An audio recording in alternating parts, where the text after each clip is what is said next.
You've finished the first draft of your manuscript. Congratulations. But as you begin your revisions, there are a few red flags that you definitely do not want to overlook.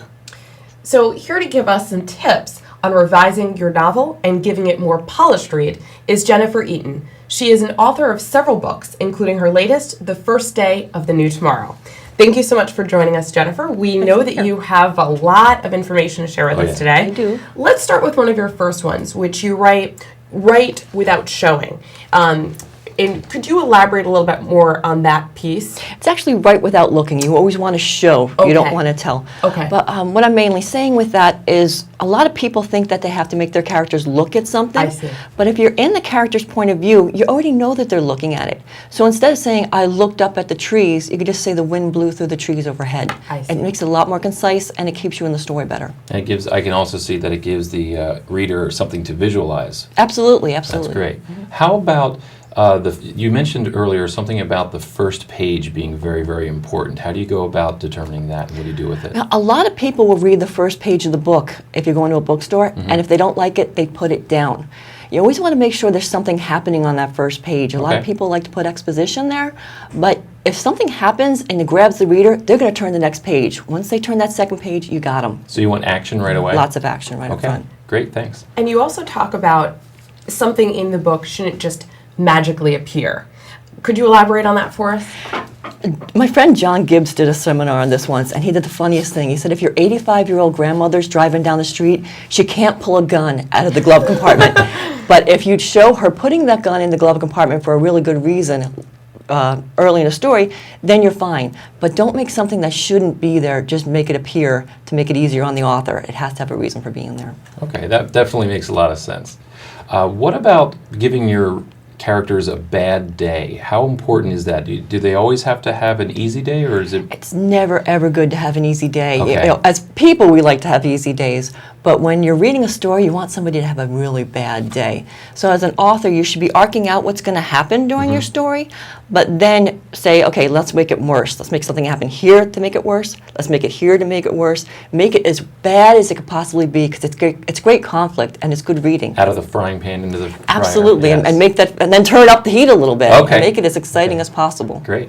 One of your other tips is a concentration on character growth, and it's found that sometimes it happens to be missing with a lot of writers. Can you tell us a little bit more? It was real weird. A couple months ago, I did I was judging a contest for writers, and 85% of the entries had no character growth, and it's really strange because you can be reading this wonderful story and have great action, and it was, great plot, and you can't figure out why you don't like it. It's because the character is the same at the beginning of the story as they are at the end.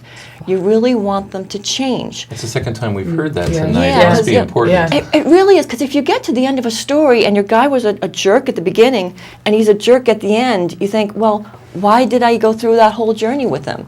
You want them to change. And it could be the opposite. They could be a really nice person at the beginning and then a jerk at the end. Sure, yeah. Either way, Yeah. as long as There's they some change, sort of so there's a reason to go through the story. Okay. I really like this next point of yours. You call it How Are You Feeling? And it's about getting at the heart of your characters. You want to explain Yeah, that? this is one of the most important things with show versus tell. Because if you say, if your character's talking and says, I am sad, I cried, the reader's reading it on the outside, they're not getting in. However, if an author takes and says, tears are streaming down her face, and then you make the reader feel the pain in her throat as she's starting to sob, the reader totally forgets that they're reading. They'll be so immersed in the story that they're going to start crying themselves. Where if you just say sad, cry, then you're just going to be outside looking in. And they'll keep turning the pages quickly that way. So it sounds to me like a takeaway from that might be that when you're dealing with emotions, it's particularly important to show and not tell. I think so. There's so many different versions of show versus tell, but I think that's the one that most authors try to skip over because that's really hard to describe those deep emotions. But that's what really brings a story or someone reading the story into the story. And you remind writers that if the readers can't relate to their character, they might just stop reading the book. Yeah. Tell us, a little bit more about that for the writers. They can avoid people tossing their book. Yeah. Like when I first started writing, I just wrote a character, I made it flat, and I got them through the story. but no one was really interested in that character. But once I gave them little flaws, or maybe not so much flaws, but hobbies, little things to people say, I like photography too. Let me read a little more. Or if they're shy, I'm shy, and the little things to make you relate, to make them a real person. Because it's very easy to write a story about somebody who's just nothing, just a flat person running through their story. But if they have little itty bitty things about them, idiosyncrasies, something to make them real, so you can really relate to the story. They pick it up and say, I can relate. I can relate to that. Yeah, it's a character you can like. Okay, I want to move on to a little bit to something about plot devices. There's I'm not exactly sure what you might call it, but sometimes authors would tell what's about to happen before it actually happens. Do you have a cool phrase for that one too? And certainly explain it to us. It's pre-telling. Pre-telling, And okay. it's funny, that's something, I actually did this the other day, and I caught myself, I'm going to be talking about that. It's when, like for me, it always turns out when I'm thinking about my outline in my head, and I write the first sentence of my outline, telling what's about to happen, and then I show the story afterward. It's kind of like saying Mary and Jane had a great day at kindergarten today. So when they got there, and then you go through and you show the day, you're telling what's about to happen, and then you show what happened. And it's really easy to do, like in the first draft of your manuscript. You just have to remember to go back into that first draft then and take out that first sentence, otherwise it just sounds silly. Yeah. Okay. Elaborate a little bit more for us. You flag for writers, why did she call? Okay, a reason. What's the reasoning? Talk about that for us a bit.